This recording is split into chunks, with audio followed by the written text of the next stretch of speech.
হাফেজ হযরত মাওলানা মুফতি আমির হামজা।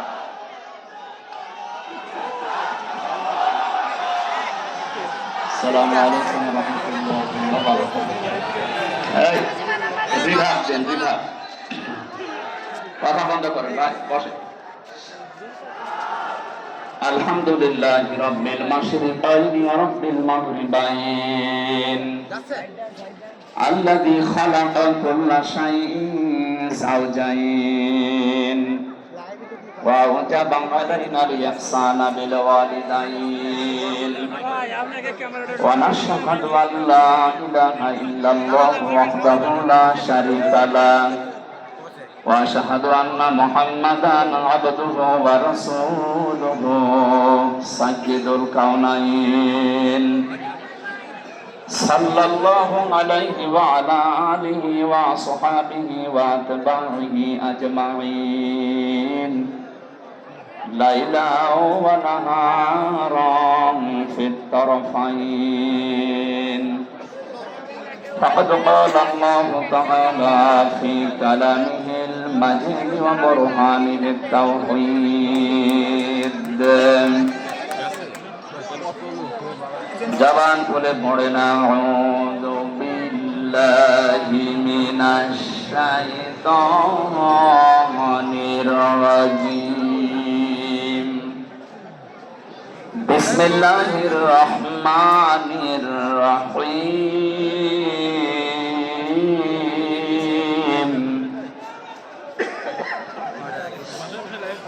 ওয়ালাকাদ যারা'না লিজাহান্নামা কাসীরাম মিনাল জিন্নি ওয়াল ইনস লাহুম কুলুবুন লা ইয়াফকাহুনা বিহা ওয়ালাহুম আ'য়ুনুন লা ইউবসিরুনা বিহা ওয়ালাহুম আযানুন লা ইয়াসমাউনা বিহা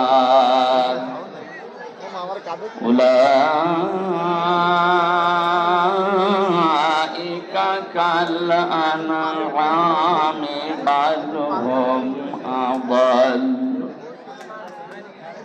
উলাইকা হুমুল গাফিলুন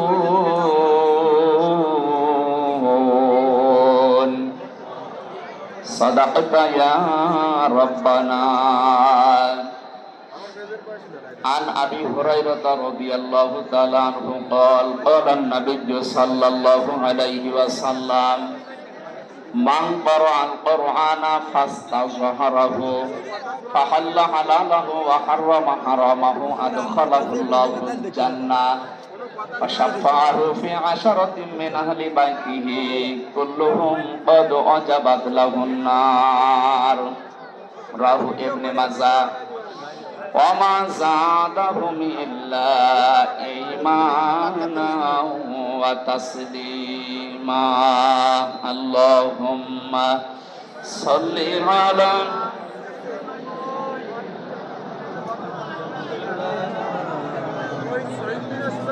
হাপাতা গেঞ্জি পরে আছে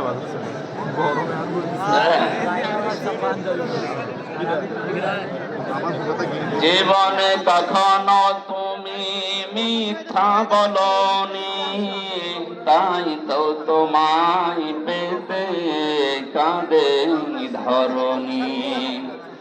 তোমারই মতো নেতা পেলেও গো ফুটতো সুখের গোলাপ চামেলি বকুল। আলহামদুলিল্লাহ, বাংলাদেশের ঐতিহ্যবাহী জেলা খুলনা শিরোমণি মাধ্যমিক বিদ্যালয় ময়দানে শিরোমণি হাফিজিয়া মাদ্রাসার উদ্যোগে 65তম 3 দিন ব্যাপী মহাবিশ্বের মহাবিশ্বয় আমাদের মালিক আমাদের মনিব মহান রব্বুল ইজ্জাতুল জালালের মুখের পবিত্র বাণী কোরআনে কারীম। এ মহতী অনুষ্ঠানের সম্মানিত সভাপতি, বাংলাদেশ জামায়াতে ইসলামী কেন্দ্রীয় কমিটির সেক্রেটারি জেনারেল, শিরোমণি হাফিজিয়া মাদ্রাসার সম্মানিত সভাপতি, বিশিষ্ট রাজনীতিবিদ, সাবেক সংসদ সদস্য, ইসলামিক চিন্তাবিদ, শিক্ষাবিদ জনাব অধ্যাপক মিয়া গোলাম পরওয়ার, আতালাল্লাহু উমরাহু ওয়া বারাকাল্লাহু ফি হায়াতি, বলেন আমিন। যে বাবা তাকে জন্ম দিয়েছেন তিনি কবরে আছেন, মরহুম মিয়া আব্দুল হামিদ। আল্লাহ রাব্বুল আলামিন তার কবরটাকে যেন জান্নাতুল ফেরদাউস বানিয়ে দেন। এখনো পর্যন্ত তার মা জীবিত আছে, হায়াতে তাজ্জেবা সিহাতে কুল্লিয়া কামনা করছি, বলেন আমিন। যে মাদ্রাসার উদ্যোগে আজকের এই অনুষ্ঠান, জন্মলগ্ন থেকে পর্যন্ত যারা এই মাদ্রাসার দায়িত্বে আছে, অনেকে কবরে আছে। বিশ্বনবী মুহাম্মদুর রাসূলুল্লাহর ঘর মাদ্রাসা, এর দায়িত্বে যারা আছে, নবীর সম্মানে আল্লাহ তাদেরকে যেন মাফ করে দেন। বিশ্বনবীর খাদেম এই পরিচয় নিয়ে হযরতে ওমর বিশাল একটা ফায়দা তিনি নিয়েছিলেন। আমি তার জীবনীতে পড়েছি, তিনি সন্তানকে মাদ্রাসায় দিলেন। ওই সময় প্রধান বিচারপতির দায়িত্বে ছিল হযরতে আলী রাদিয়াল্লাহু তাআলা আনহু। তিনি তার সন্তানটাকে দিলেন মাদ্রাসায়, হযরতে হুসাইন। বারবার কলম ফেলে দিচ্ছে টেবিল থেকে আর বলছে আমাকে তুলে দাও, তুলে দাও। তিনবার তিনি তুলে দিলেন। চতুর্থবার বললেন, দেখো বারবার কলম ফেলে দাও আর আমাকে তুলতে বলো, আমি কি তোমার খাদেম? আমি কি তোমার চাকর? হযরত হোসাইন তিনি বললেন যে তুমি শুধু চাকর না, খাদেম না, তুমি খাদেমের বাচ্চা খাদেম। একটা প্রধান বিচারপতির ছেলেকে যদি বলা হয় যে তুমি খাদেম না, তোমার বাপও খাদেম, ওর মাথা তো এমনি খারাপ হয়ে যাওয়ার কথা। তিনি ওই সময় দেশের প্রেসিডেন্টের ছেলে, বাড়িতে গিয়ে বলছে, আব্বা আমি আর মাদ্রাসায় যাব না। কেন? আমার ক্লাসে হোসাইন আমাকে গালি দিয়েছে এবং তোমাকেও গালি দিয়েছে, বলেছে নাকি আমি খাদেমের বাচ্চা খাদেম, তুমি যদি বিচার না করো আমিও মাদ্রাসায় আর পড়ব। তিনি বললেন ঠিক আছে, বিচার এখন না, জমার দিন করো। হাজারো মানুষ আসবে জমার দিন মসজিদে নববীতে। তিনি খুতবা দেওয়া বন্ধ করে বললেন, হোসাইন এখানে আসো। বলছে হ্যাঁ, এই সামনে আসো। তুমি ক্লাসে সবার সামনে আমার এই ছেলেকে আব্দুল্লাহকে খাদেমের বাচ্চা খাদেম বলে গালি দিয়েছো, অপমান করেছো? বলছে হ্যাঁ। কেন করলে? হযরত হোসাইন বললেন, খলিফা বুকে হাত দিয়ে বলেন তো, আপনি কি আমার নানার খাদেম ছিলেন না? হযরত ওমরের কথা বন্ধ হয়ে গেছে, চোখ দিয়ে দর দর করে পানি ঝরছে।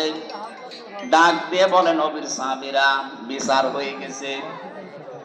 ছোট মানুষ আব্দুল্লাহ তো বোঝে না, ডাক দিয়ে বলে, বাবা বিচার তো তুমি শুরুই করলে না, হয়ে গেল কি করে? হযরত ওমর বলে, সন্তান যে বিচার করেছি এটা দুনিয়া না, মরণের পরেও কাজে লাগবে। ও হুসাইন, তুমি যে কথাটা বললে এটা কি লিখে দিতে পারবে? আমি একটু দলিল চাই।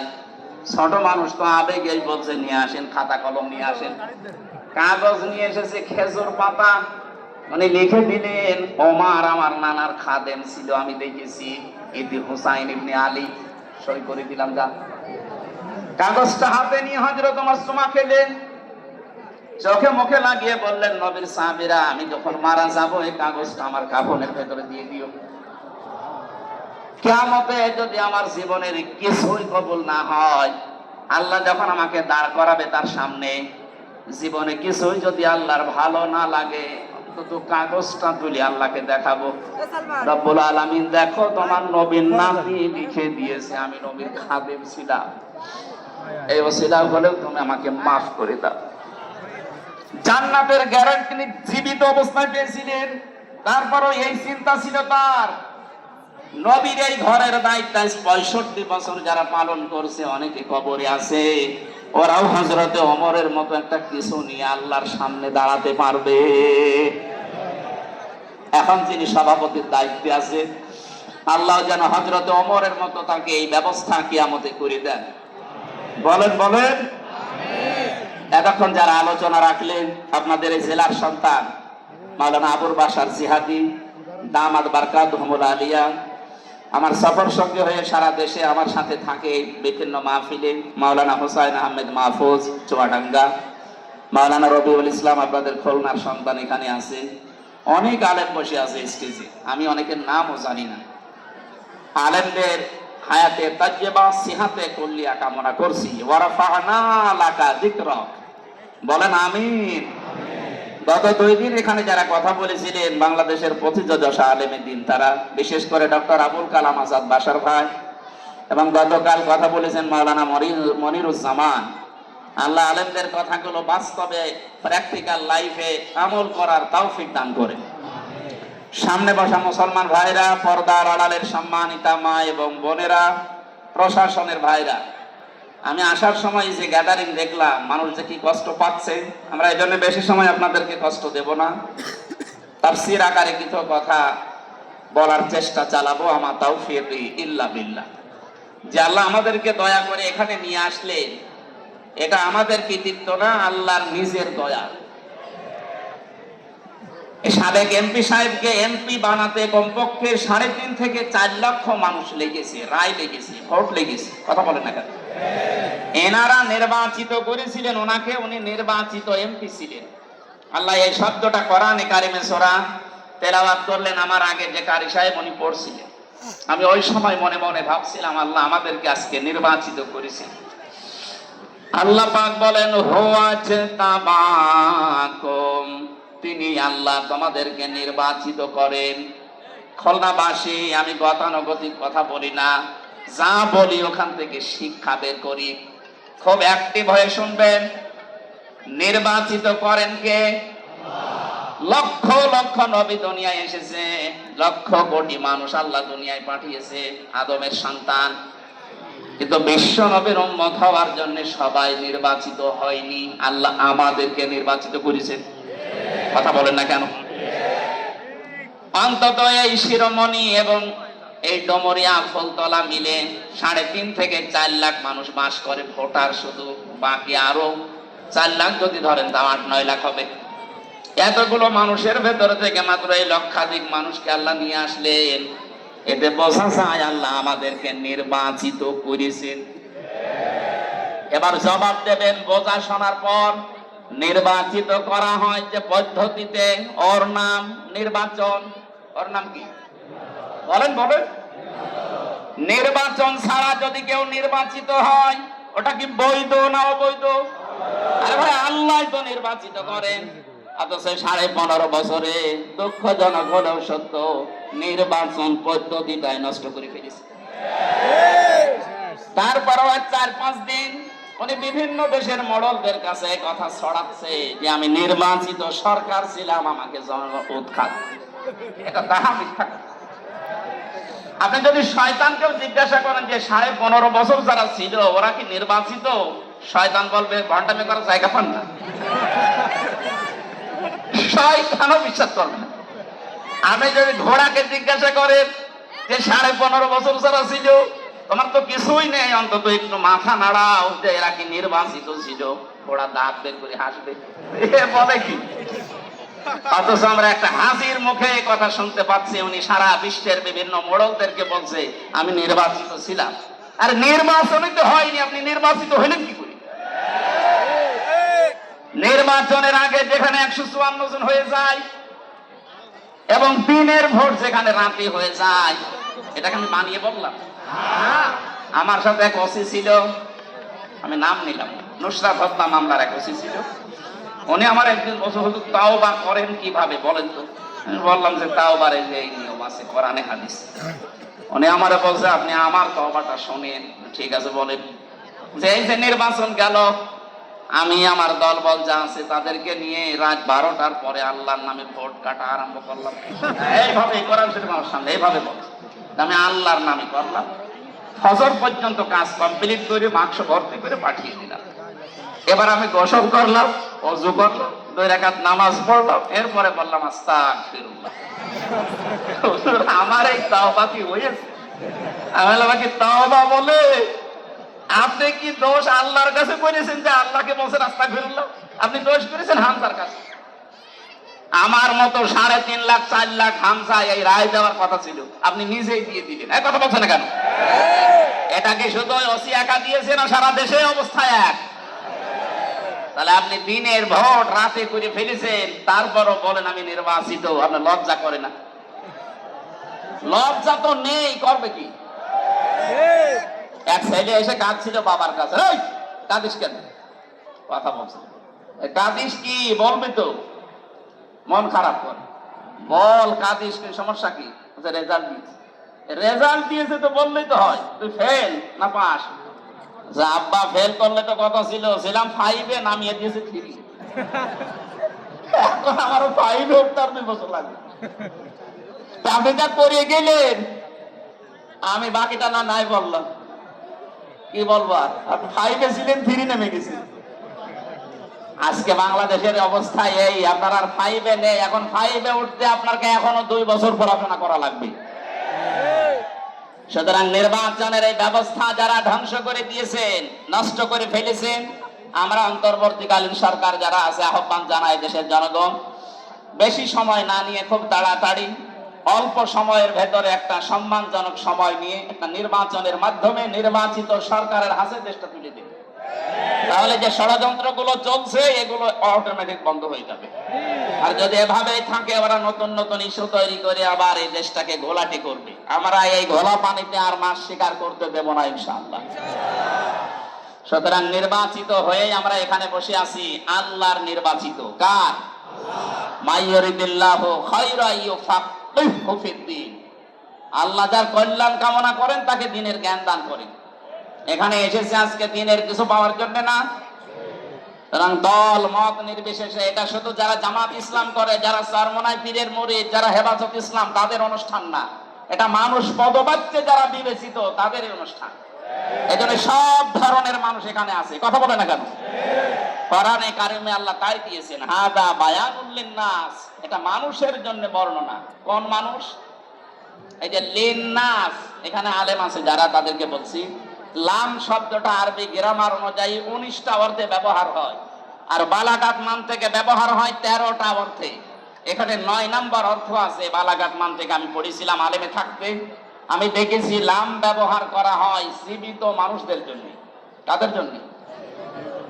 এ কোরআন শরীফ আল্লাহ বর্ণনা করার জন্য, বক্তব্য দেওয়ার জন্য দিয়েছেন জীবিত মানুষদের সামনে। কাদের সামনে? দুঃখজনক হলো সত্য, 15.5 বছরে আমরা জীবিত মানুষদেরকে কোরআন শোনাতে এই খুলনায় পারিনি। বলেন যে কেন? এইগুলো অনুষ্ঠান হতো না, আমাদের কানে কানে এমন কথা বলা হতো যে মানুষ মরে গেছে, এরকম কথা বলে। এই খুলনায় বহুবার আমি কুষ্টিয়া থেকে আসার চেষ্টা চালিয়েছি, আপনারা আসতে দেননি। যারা দেননি, কোরআনে কারিমের এই অনুষ্ঠানগুলোতে বাধা দিয়েছেন, আপনি বিশ্বাস করতে পারেন আপনি কাফের। সূরা হামিম সাজদার 26 নম্বর আয়াত। 1500 বছর আগে আবু সেহেল এই সিদ্ধান্ত নিয়েছিল যে লা তাসমাউ লিহাদাল কোরআন, সব চলতে দাও, কোরআনের আলোচনা যেন মুহাম্মদ না করে। শুধু না করে এতটুকু আবু জেহেল সেমেছিল না, অল গাউফি, যেখানে অনুষ্ঠান করবে কোরআনে কারিমের সেইটাই বন্ধ করা লাগবে। ঢোলঢুকি তবলা বাজিয়ে বিভিন্ন হট্টগোল তৈরি করে, দরকার হয় 44 ধারা জারি করে হলেও। এখন যদি বলেন অলগাও ফিহি, এর ভেতরে 144 ধারা কোন জায়গায় আছে? আপনি ফি জিলালিল কোরআন বলেন, ওখানে বাংলায় না, এই যে অঙ্কে লেখা আছে 144 ধারা। যিনি তাফসীর করেছেন, ওখানে বাংলা যিনি অনুবাদ করেছেন এইটা দিয়েছে। সুতরাং দুনিয়াতে যারা কোরআনের অনুষ্ঠানগুলো বন্ধ করার চেষ্টা করে, তাদের উদ্দেশ্য এই লাআল্লাকুম তাগলিবুন, আশা করা যায় তারা বিজয় থাকবে, গালিব থাকবে। 1500 বছর আগে আবু জেহেল খুব ভালো করে জানতো আমি যে চেয়ারে বসে আছি, এই চেয়ার অবৈধ চেয়ার। কথা বলে না কেন? অবৈধ চেয়ারের পায়া নড়বড়ে হয়। ও ভালোভাবে জানতো মুহাম্মদ যেটা বলতে চায়, এইভাবে যদি মানুষ বসে, এটা আমার চেয়ারের পায়া থাকার কথা না। আমার মনে হয় এই 15.5 বছরে যারা দায়িত্বে ছিল, এরাও বুঝেছিল হামজা যেটা বলতে চায়, এটা মানুষ বুঝলে আমার চেয়ার থাকবে না। এই জন্য কত বড় বড় বুজুর্গ নিয়ে আসতো, জাতীয় মসজিদের ইমাম আসতো, বাধা নেই। তাহেরি ভাই আসে, বাধা নেই। একজন মারা গেছে, তোফাজ্জল হোসেন ভৈরবী ভাই, উনি আসতো, বাধা নেই, আমির হামজা যেন না আসে। কেন? ওরা এসে আপনার বাবার কথা বলবে। বলেন, এই যে বাংলাদেশের নাম করা একটা শিল্পপতি যারা আকিস গ্রুপ, নাম শোনেননি? আমি ওনাদের ক্ষতি টাকা দিই। ওনারা বাবার নামে একটা অনুষ্ঠান করতে বেজের ডাঙ্গায় 3 বার মাহফিল দিয়েছিল, 1 বার শুধু উঠতে দিয়েছে, 2 বার আমারে ফেরত দিয়েছে। সম্মানিত ভাইরা, যারা এই বোঝার চিন্তায় আছেন, তাহলে আপনি কেন নিজেকে কাফের পরিচয় দিতে লজ্জাবোধ করেন? কোন কারণে? আপনি তো কাফেরই। আল্লাহ বলছেন, কোরআন যারা বাধা দেয় এরা কাফের। এরা কি? 2 নম্বরে কোরআন শুনতে আসে, বিশ্বাসও করে, কিন্তু যখন দেখে না এই কাজ কারবার তো আমার সাথে মেলে না, তখন আস্তে করে পেছন দিক থেকে কেটে পড়ে। আল্লাহ বলেন এগুলো মুনাফিক। সূরা নিসা 5 নাম্বার পারা 7 নাম্বার পৃষ্ঠার 1ম নাম্বার লাইনের 61 নাম্বার আয়াতে আছে এই তথ্যগুলো। যারা কোরআন শুনতে আসে, বিশ্বাসও করে, কিন্তু কিছুক্ষণ পরে যখন তার প্র্যাকটিক্যাল লাইফে মেলে না, তখন চলে যায়, এগুলো মুনাফিক। দেখেন কোনটা ওঠে না। সব পায়খানা আর বিড়ি খাওয়ার জন্য গেলে যাবে, কারণ এই জেলাতে বিড়ি তৈরি হয়। এটা বাদ দিয়ে ভালো লাগছে না এই বলে যদি কেউ চলে যায়, ও কি? বলেন বলেন। আমার মনে হয় অন্তত এই 3টা কারণ ছাড়া আর কেউ যাবে না। 3 নম্বরে কোরআন শুনতে আসে যারা, তারা মুমিন। তারা কি? সূরা আনফালের 2 নম্বর আয়াতে আল্লাহ তাদের পক্ষে এমন একটা সুন্দর কথা জানিয়েছেন, আপনি একটু মিলাবেন। আজকে জন্মের পর থেকে আপনি শুনেছেন না, ওভাবে আধুনিক ভাবে শুনেন। ইন্নামাল মুমিনুনা আল্লাযীনা ইযা যুকিরাল্লাহু ওয়াজিলাত কুলুবুহুম ওয়া ইযা তুলিয়াত আলাইহিম আয়াতুহু যাদাতুহুম ঈমানা ওয়া আলা রাব্বিহিম ইয়াতাওয়াক্কালুন। বলেন আল্লাহু আকবার। আল্লাহ পাক বলেন, আমার দৃষ্টিতে। কার দৃষ্টি? আরো জোরে বলেন। আপনি নিজের সাথে এবার মিলাবেন। খুলনা বিভাগের মানুষেরা আমরা নিজেদেরকে সবচেয়ে বেশি ভালোবাসি অন্যান্য বিভাগের চাইতে, কারণ এই বিভাগে আমার জন্ম। আমি খুলনার, নিজেদেরকে বাইরের যখন জেলাতে যাই, বাইরের দেশগুলোতে, বাড়ি কোথায় হয়তো কুষ্টিয়া, চুয়াডাঙ্গা, মেহেরপুর বলে চেনে নাই, জানি খুলনা বলা লাগে। আমি আপনাদের সন্তান হিসাবে ভালোবাসা আপনাদের উপরে বেশি আছে, এই দাবি নিয়ে বলছি। আমি চাই না আপনি জাহান্নামী হয়ে যান। আপনি মিলান তো। আল্লাহর দৃষ্টিতে মুমিন তারা যাদের সামনে আল্লাহর নামগুলো উচ্চারণ হলে তাদের কলিজা কেঁপে ওঠে। ভয়ঙ্কর কাজ করেছে আপনার এই জেলা আর এখানে বাড়ি। আমি নাম শুনেছিলাম রিমান্ডে থাকাকালীন, ইমরান হোসেন ইমন, নাকি যেন নাম, শেখ ইমরান হোসেন ইমন। এই মানুষটা যাদেরকে নিয়ে আসতো অফিসার হিসাবে, তারা আল্লাহর পর্যন্ত ভুল ধরত। এই যে আকিস সাহেবের বড় ছেলে যেটা ডাক্তার শেখ মহিউদ্দিন সাহেব, 4 বিয়ে করেছে, হারাম কাজ করেছে। বলেন, কোরআনে কারিমে তো আল্লাহ 2 2 3 3 4 4 নাম দিয়েছে, যে 4টা পর্যন্ত বিবাহ করতে পারো। তো ওনার সামর্থ্য আছে শারীরিক এবং অর্থনৈতিক, উনি যদি ইনসাফ কায়েম করতে পারে তো ভালো কাজ করেছে। কথা বলেন না কেন? আরো উদ্বুদ্ধ করবে কিনা, আরো ধন্যবাদ জানাবে। ওনার উদাহরণ টেনে বলতো, আপনি যেখানে চাকরি করেন ওই মালিক 4 বিয়ে করেছে, উনি হারাম কাজ করেছে। আল্লাহ কিভাবে একটা পুরুষকে 4টা বিয়ের অনুমতি দেয়, একজন মহিলাকে কেন দেয় না? আল্লাহর পুত্র এলাকা যদি চেষ্টা করতো, যেহেতু উনি এডিসি ছিল, চেষ্টা করলে আমাকে অনেক কিছু থেকে সেভ করতে পারতো। বিপদে পড়ার জন্য যা লাগে উনি আরো তাই করেছিল। আল্লাহর নাম শুনলে উনি জানতো যে আমি কোরআনের হাফেজ। আমি সব সময় ওই মাটির নিচে যে ঘরে আমাকে রেখে দিয়েছিল, সব সময় আমি ওই রিমান্ডে থাকাকালীন শুধু কোরআনই নিয়ে পড়তাম, কারণ অন্য কিছু তো নেই। উনি দেখতো যে লোকটা সারা দিন সারা রাত বসে বসে আল্লাহর কোরআন পড়ছে।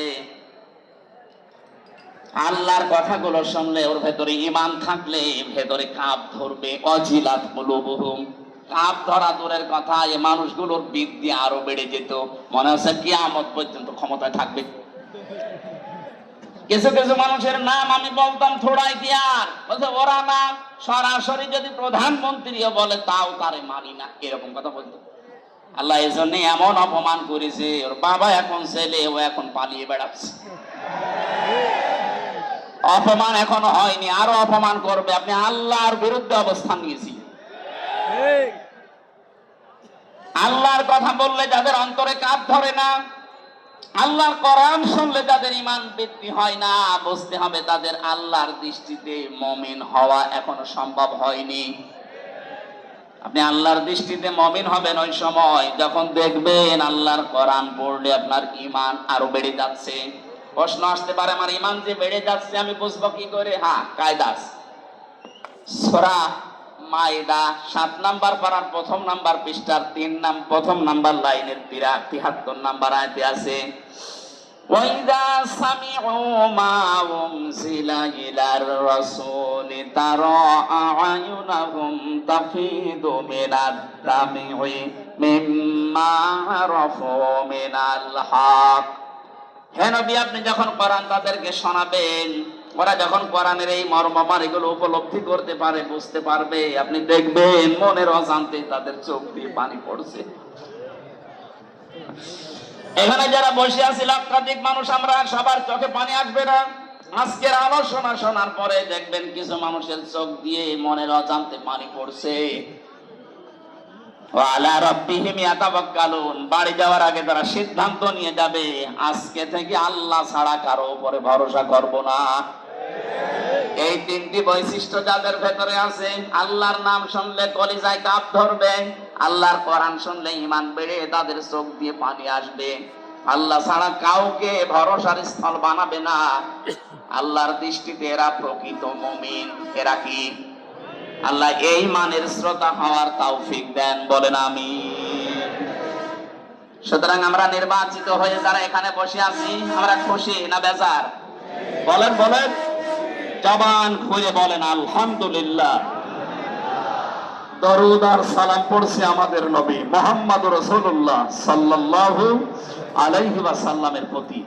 আমার আজকের তেলাওয়াতকৃত আয়াত আপনারা দেখেছেন, একটা পরিচিত আয়াত পড়েছি, অনেকের কাছে এটা মুখস্থ আছে। সূরা আরাফ আয়াত নাম্বার 179, একটা মাত্র আয়াত পড়েছি। বিশ্বনবীর লক্ষ কোটি হাদিস থেকে মাত্র একটা হাদিসের অর্ধেক পড়েছি। আমরা এই দুইটার সামনে নিয়ে কিছু কথা আপনাদের সামনে বলবো। আল্লাহ যেন আমাকে তৌফিক দেন, আপনাদের ধৈর্য দেন, বলেন আমিন। এটা কি বিড়ি খেতে যাচ্ছে নাকি ওই 2 নাম্বারে? না ভাই, বেঠা যাবে না। যুবক মানুষ যদি উঠে চলে যায়, 1-1.5 ঘন্টা বসে থাকতে পারে না। ও বিয়ে দিলে বউ দেখবে। আমি আর নিচে নামলাম না। এরপরও যদি কেউ চলে যান, এখানে কিন্তু বহু মেয়ের বাবা বসে আছে। এক কথা বলছে না কেন? আমি নিজেই 3 মেয়ের বাবা। এই যে হোসাইন 2 মেয়ের বাবা, রবিউল 1 মেয়ে। কত মাওলানা বসে আছে দেখেন না, মেয়ে বিয়ে দেবে বলে। আপনি চলে যাবেন মানে? হাজার হাজার মানুষ বসে আছে, মেয়ের বাবারা যে আজকে জামাই সিলেক্ট করবে।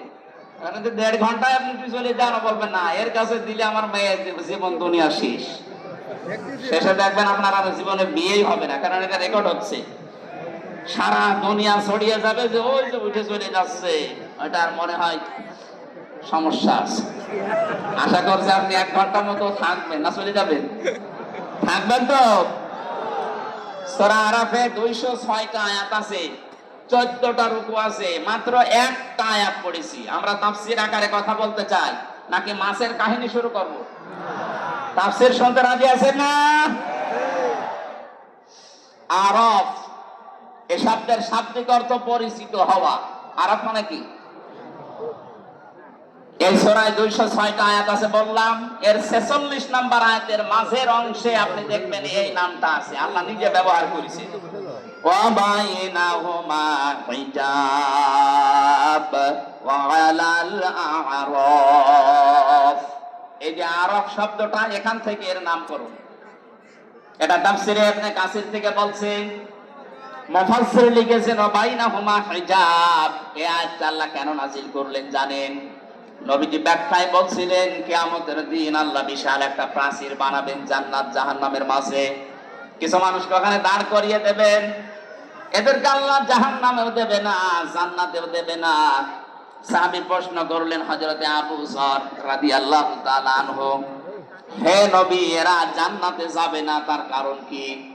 বিশ্বনবী জানিয়েছেন এরা জান্নাতে যাবে না এই কারণে মানুষগুলোর সব কাজ দুনিয়ায় ভালো ছিল, শুধু মা বাবার সাথে খারাপ আচরণ করত।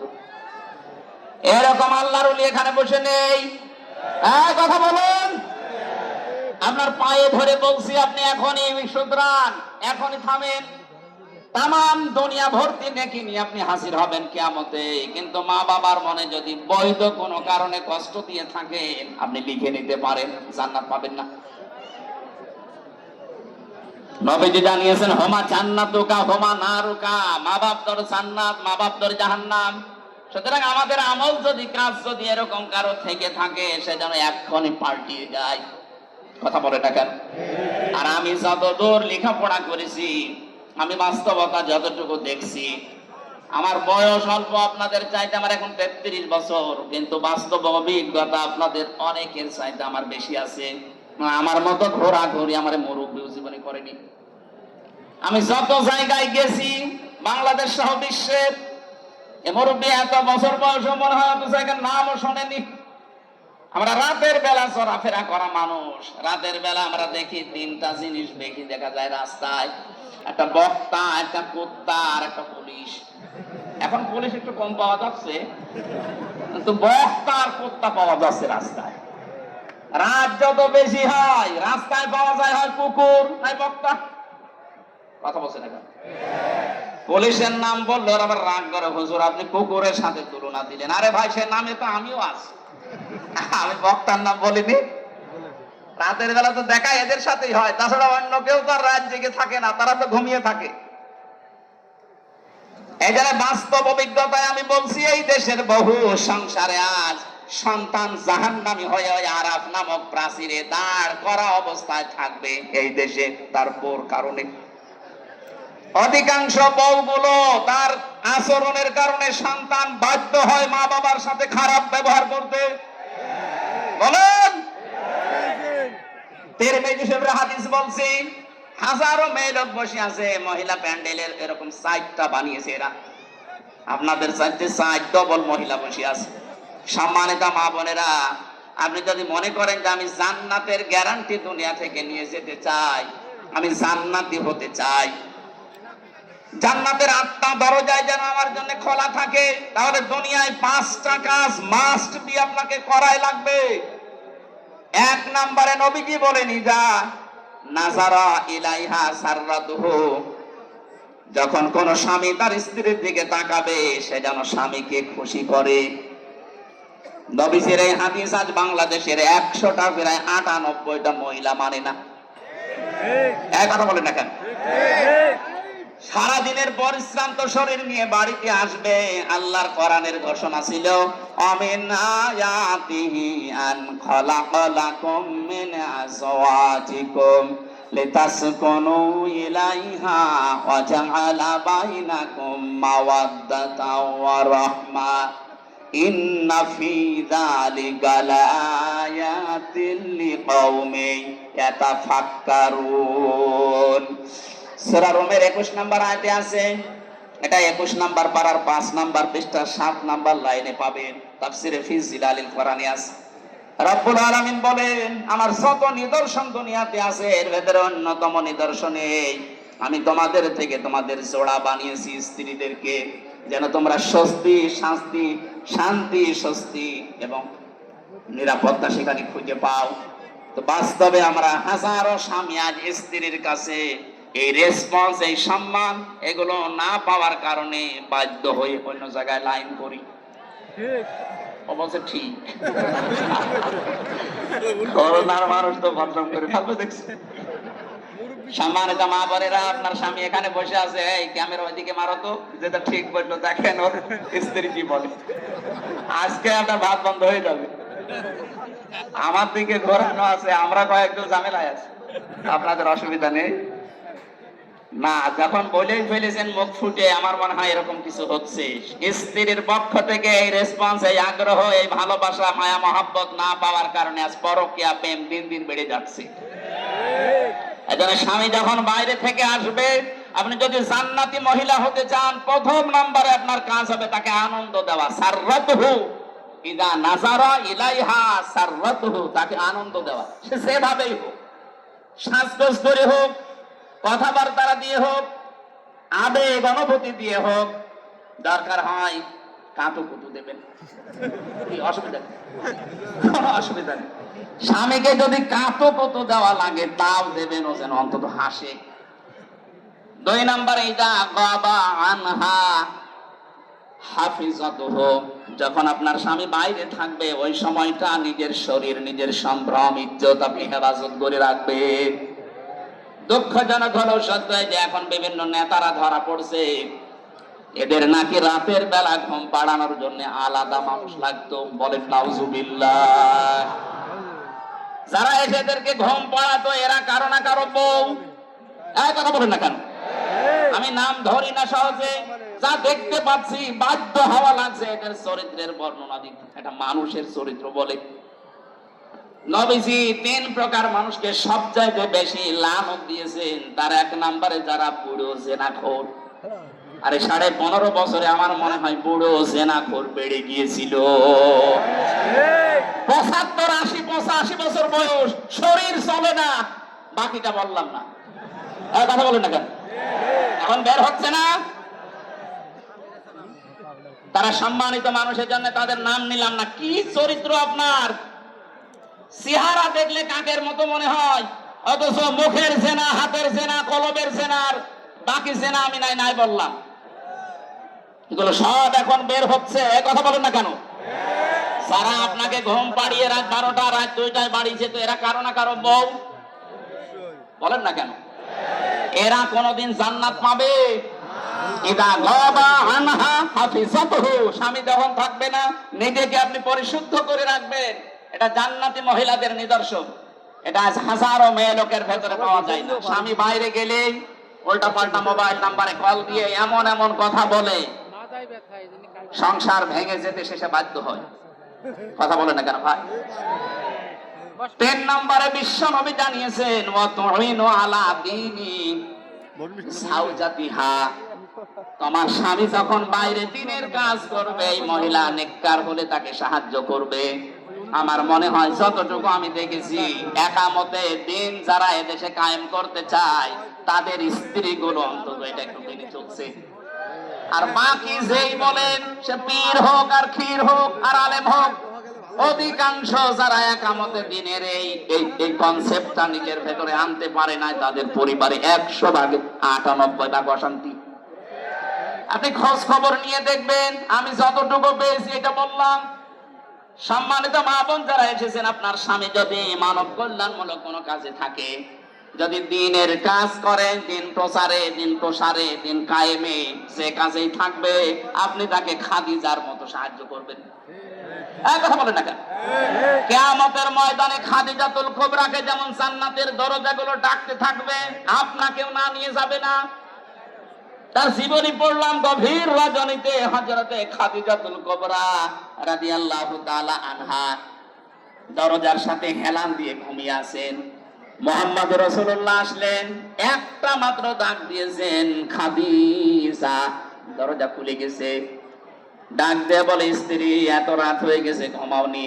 হযরতে খাদিজা বলে, হে রাসূল, আপনি দিনের দাওয়াত নিয়ে বাইরে থাকেন, 24 ঘন্টা আমি আতঙ্কে থাকি, কাফেররা না জানি কি আপনার উপরে কি করে ফেলে। যতক্ষণ বাড়িতে না আসেন আমার ঘুম হয় না। এরপরও যদি আমার ঘুম লেগে যায়, চিন্তা করি আমি আরামের বিছানায় ঘুমাবো। আপনি দিন প্রসারে, দিন প্রসার করে এসে রাতের বেলা আমাকে ডাক দিতে দিতে হয়রান হয়ে যাবেন, আপনি কষ্ট পাবেন দাঁড়িয়ে থাকতে।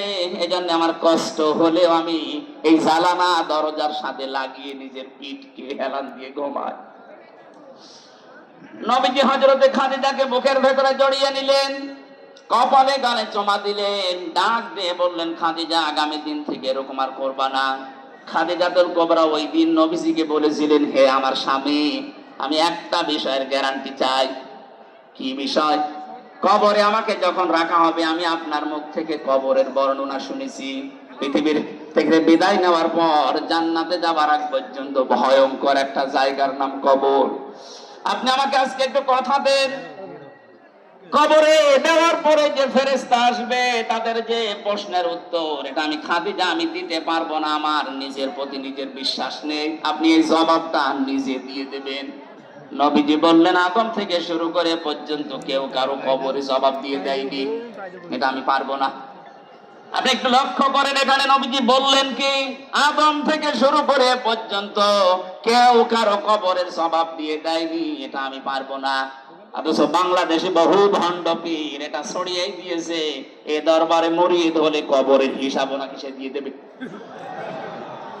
এটা যে পুরা প্রতারণা, বাটপারি, চিটারি, আর কারো কাছে ফতোয়া নেওয়া লাগবে? এই ভ্রান্ত ধারণায় যারা আছেন এক্ষুনি আপনি থামবেন। কিসের পীর, কিসের বাবা? নবীজি নিজে তার স্ত্রীকে গ্যারান্টি দিতে পারছেন না। হযরতে খাদিজাতুল কুবরা বলেন, হে নবী, আপনি যদি আমাকে কিছুই না বলেন, এই যে আমি সেজদায় গেলাম, আমার মালিক যখন কিছু না জানাবে যতক্ষণ আমি সেজদা থেকে মাথা তুলবো না। নবীজি দাঁড়িয়ে আছেন, হঠাৎ ফেরেশতা জিবরাইল এসে বলে, হে নবী, খাদিজাকে আপনি মাথা তুলতে বলেন, তার চোখের পানি আরো সে মঞ্জুর হয়ে গেছে। আল্লাহ রাব্বুল আলামিন নিজে আপনাকে অর্ডার দিয়েছেন, খাদিজার প্রশ্নের জবাব আপনি দিয়ে দেবেন। নবীজি বললেন, কি বলো জিবরাইল? আমি আজ পর্যন্ত কোনদিন এই ব্যবস্থা কারো পক্ষে পাইনি, খাদিজার পক্ষে আল্লাহ দিয়েছেন, আপনাকে দেওয়া লাগবে। হযরতে খাদিজাকে ডাক দিয়ে বললেন, মাথা তোলো, তোমার চোখের পানি আরো সে পৌঁছিয়ে গেছে, তোমার কবরের জবাব দেওয়া লাগবে না, আমি নিজে দিয়ে দেবো তোমারটা। হযরতে খাদিজা ওই দিন বলেছিলেন, হে আমার স্বামী, আপনার জন্য এই ঘরটা আমি নয়েজ মুক্ত রাখি, শব্দ, গোলমাল, আওয়াজ এগুলো থেকে আপনাকে আমি শান্তিতে রাখি। ঘরে আসলে আপনার স্বামী বাইরে থেকে যখন আসবে, ঘরটা আপনি শান্ত নির্মল করে দেবেন। খাদিজাতুল কুবরা এই কাজ করার কারণে তার জন্য আল্লাহ একটা জান্নাত ঘর বানিয়ে রেখেছেন। আপনি যদি আপনার স্বামী যখন বাইরে থাকবে কর্মজীবনে, দিনের কাজে, মানবতার কাজে, ভেতরে আসার সঙ্গে সঙ্গে যেন একটা স্বচ্ছ, নির্মল, শান্ত একটা ঘর উপহার পায়, আপনাকেও খাদিজার মতো আল্লাহ একটা ঘর জান্নাতে বানিয়ে দেবে। খাদিজা ওই দিন বলেছিলেন, হে রাসূল, আমি আপনার কাছে জানতে চাই, আপনার যে জুব্বা মোবারক আছে এইটা দিয়ে আমার কাফন বানাবেন। ঠিক আছে, এটা তো আমার আন্ডারে, আমি দিয়ে দিলাম। 2 নম্বরে আপনি আমার কবরের ভেতরে একটু গড়াগড়ি করবেন, কারণ আমি জানি আপনার শরীর যেখানে লাগবে ওখানে জাহান্নামের আগুন পৌঁছাবে না। বিশ্বনবী তার ইন্তেকালের পরে 3 দিন পরে দেখা যাচ্ছে খাদিজার ইন্তেকাল হয়ে গেল। মুহাম্মদুর রাসূলুল্লাহ নিজে তার জুব্বা মোবারক দিয়ে কাফন বানিয়ে দিলেন, কবরের ভেতরে নিজে একটু গড়াগড়ি দিলেন, নিজের হাতে খাদিজাকে কবরে শায়িত করার পরে উপরে মাটি দিয়ে সাহাবা ইকরাম বলে, হুজুর আপনি যাবেন না। নবীজি বলেন, সাহাবীরা তোমরা চলে যাও, খাদিজার সাথে আমার কিছু কথা দেওয়া আছে। কিছুক্ষণ ফেরেশতা এসে বলে, মান রাব্বুকা ওয়া মান নাবিয়্যুকা ওয়া মা দীনুকা। উপর থেকে মুহাম্মদুর রাসূলুল্লাহ ডাক দিয়ে বলছে, ফেরেশতারা থামো, খাদিজাকে প্রশ্ন করার দরকার নেই। খাদিজার আল্লাহ আমার ওই আল্লাহ, খাদিজার ধর্ম আমার ওই ধর্ম, আর খাদিজার নবী আমি নবী, নিজেই বলছি মুহাম্মদুর রাসূলুল্লাহ। খুলনাবাসী, আমি আগেই বলেছি এটা আমার বিভাগ। বাংলাদেশে 8টা বিভাগের চাইতে বিভাগের মানুষকে এমনিতে একটু মানুষ হিসাবে ভালোবাসি বেশি। এ বিভাগের নারী পুরুষ আমার কাছে সবচেয়ে বেশি আপন। বড় আশা নিয়ে, বড় ভরসা নিয়ে বলছি, আপনি দেখতে পাচ্ছি আপনি জাহান্নামী হয়ে যাচ্ছেন। আলা দীনি যাওজাতিহা। 3 নম্বরে নবীজি বললেন, ওই মহিলাকে আল্লাহ জান্নাতে পৌঁছিয়ে দেবে যে মহিলা তার স্বামীকে দ্বীনের পথে চলার জন্য, দ্বীন কায়েমের জন্য সাহায্য করে, উৎসাহ দেয়। অথচ এরকম মহিলা এখন পাওয়া যাচ্ছে না। কথা বলেন ঠিক কিনা? ফটোয়া আজকে যশোরে আমার মাহফিল ছিল দিনের বেলায়, জোহরের সময় চৌগাছাতে একটা মেয়ে ফতোয়া দিয়েছে, প্রশ্ন দিয়েছে যে নারী পুরুষের একামতে দ্বীনের কাজ করা লাগবে। কোথায় আছে? কোথায় আছে? সূরা তাওবার 71 নম্বর আয়াত তার দলিল। নারী হোক আর পুরুষ হোক, যে যেই স্থানে আছে ওখান থেকে একামতে দ্বীনের কাজ করা নামাজ রোজার মতো ফরজ। বরং তার চাইতেও বড় ফরজ। একামতে দিন কায়েম করতে গিয়ে নবীজি নামাজ ছেড়ে দিয়েছিলেন 4 ওয়াক্ত, রোজা ছেড়ে দিয়েছিলেন বদরের 17 রমজান। এক কথা বলছেন না কেন? দিন কায়েমের জন্য নবীজি যদি নামাজ ছেড়ে দিতে পারেন, কাজা করতে পারেন, রোজা ছেড়ে দিতে পারেন, তাহলে নামাজ রোজার চাইতে এটা আপনার জীবনে আরো গুরুত্বপূর্ণ কাজ। এটা শুধু নারীর জন্য, পুরুষের জন্য না। ওয়াল মুমিনুনা ওয়াল মুমিনাতু বা'দুহুম আউলিয়াউ বা'দ। এখানে মুমিন নারী, মুমিন পুরুষ দুইজনের কথাই আছে। সুতরাং যারা নিজের স্বামীকে ইসলাম কায়েমের জন্য আপনি উদ্বুদ্ধ করবেন, সাহায্য করবেন, ছাড় দেবেন, তাকে সময় দিয়ে দেবেন, আল্লাহ আপনার জান্নাতের 8টা দরজা নিজে খুলে রাখবে। বলেন সুবহানাল্লাহ। 5 না 4 নম্বরে, স্বামী যতক্ষণ বাইরে থাকবে স্বামীর সম্পদ এবং স্বামীর সন্তান আপনি হেফাজত করে রাখবেন। আজ হাজারো মেয়ে লোক স্বামী বাড়ি থাকে না, সন্তানের হাতে মোবাইলটা দিয়ে উনি সারাদিন নিজে সিরিয়াল দেখতেছে। না, এরকম মহিলা আমরা চাই না। আমরা চাই খাদিজাতুল কুবরার মতো, যিনি ফাতেমা তৈরি করবে। কথা বলুন। যিনি উম্মে কুলসুম তৈরি করবে, যিনি রুকাইয়া তৈরি করবে, এরকম মা আমরা ঘরে ঘরে দেখতে চাই। কথা বলেন ঠিক কিনা? 5 নাম্বার, ওই মহিলার জন্য আল্লাহ জান্নাতের দরজা খোলা রাখবেন যেই মহিলা স্বামী যেটা পছন্দ করে ওটা যদি জায়েজ হয় সে নিজে ওইটা পছন্দ করবে। এটা আজ নেই। 100টার 98টা পরিবারে আমরা পাচ্ছি না। স্বামী যেটা পছন্দ করে জায়েজ, অথচ স্ত্রী ওটা চায় না। আমি 27টা পেয়েছি, তার একটা বলছি। আমি সহ যত স্বামী এখানে বসে আছে প্রত্যেকটা স্বামী পছন্দ করে এবং চায় যে বিয়ের পরে যেন আমার মা বাবা আমার সাথে থাকে। কথা বলেন না কেন? 100টার 98টা পরিবারে এটা চায় না। এই মেয়েটা চায় না, শুধু মেয়ের দোষ না, এই মেয়েটাকে কান পড়া দেয় ওর মা আর ওর বড় বোন। ওখান থেকে খালি বারবার ফতোয়া দেয়, আর কতদিন থাকবি, তাড়াতাড়ি আলাদা হ।